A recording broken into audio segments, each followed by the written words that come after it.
Think about the sheer weight so of the much personal weight. biography you carry around every single day. Just You a have the little scars further. from past traumas, the sting of old regrets, and that constant heavy hum of anxiety about securing a brilliant future. Now, imagine realizing that this entire epic saga, every heartbreak, every triumph, every exhausting struggle, is actually a massive fictional movie self-directed by your own mind. The Jamaican spiritual teacher Mooji points out a radical distinction regarding this movie. You are not the character crying and fighting inside the projection. You are the pristine, unblemished screen that allows the movie to exist in the first place. This shift in perspective is the central mechanism to address the source of mental distress.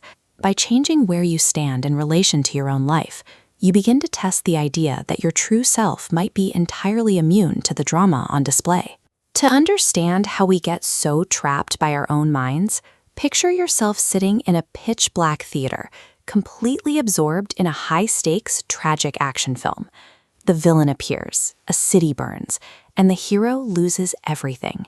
Sitting in the dark, you have a very real physical reaction. You get a racing heart, tears well up, and your chest tightens in response. Your brain generates a genuine stress response, fully convinced that the flickering lights on the wall are an absolute, inescapable reality. Total immersion in the drama blinds us. We become so hypnotized by the illusion of danger that we completely forget our completely safe position in the audience. Let's test the logic of this illusion. When raging fires or catastrophic floods sweep across a cinema screen, does a single drop of water ever wet the fabric? Does a single spark ever burn the canvas? This diagram illustrates exactly what happens. The elements aggressively strike the surface, but the screen remains completely unbothered.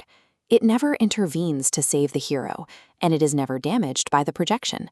That silent, indestructible surface is the exact equivalent of your true consciousness in this very moment. Those daily crises that feel so overwhelming, the frustrating traffic jam, the bank account dipping low, the sudden heartbreak, operate exactly like cheap 3D special effects. They look terrifying, but they cannot actually touch your core awareness. Our core error is abandoning that safe, quiet seat of the observer.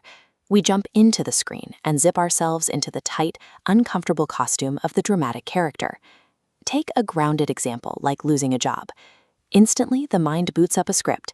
It generates thoughts of absolute failure, a sudden loss of worth, and a panic about survival. But those negative thoughts and the heavy feelings in your chest are just temporary signals. They are merely data points passing across the screen of your awareness. Think of your awareness like the open sky. Dark, aggressive storm clouds pass through all the time, but the sky itself never morphs into a cloud. It remains vast and unchanged. Adopting a passing sadness as your permanent identity makes no logical sense.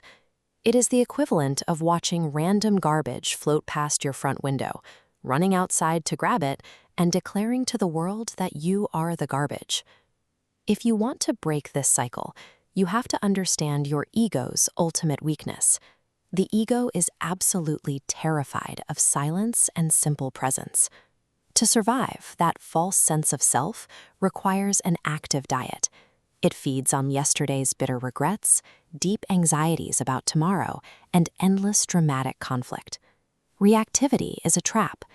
When you actively fight back against your own mental nightmares, you are handing the ego exactly the energy it needs, pulling yourself deeper into the illusion. The fastest way to destroy a mental monster is not combat. You simply wake up, withdraw your attention, and let it starve in the quiet. Here is how you apply this practically. The next time anger flares up, or someone hurls a bitter insult at you, do not suppress the feeling, and equally, do not lash out at them. Instead, take half a step back inside your mind. Simply watch the red cloud of anger rise and expand on your mental screen, without actually participating in it. The moment you detach and observe, that negative emotion loses its fuel. Without the energy of your attachment, the anger simply burns itself out and fades away. Living this way does not mean abandoning the real world. You will still work, still care for your family, and still love. But you will do it all with the invulnerable confidence of an untouched observer. You can stop trying to play the role of the perfect, flawless character. You have permission to drop the act, lean back, and take your rightful, relaxed seat as the greatest spectator of the universe.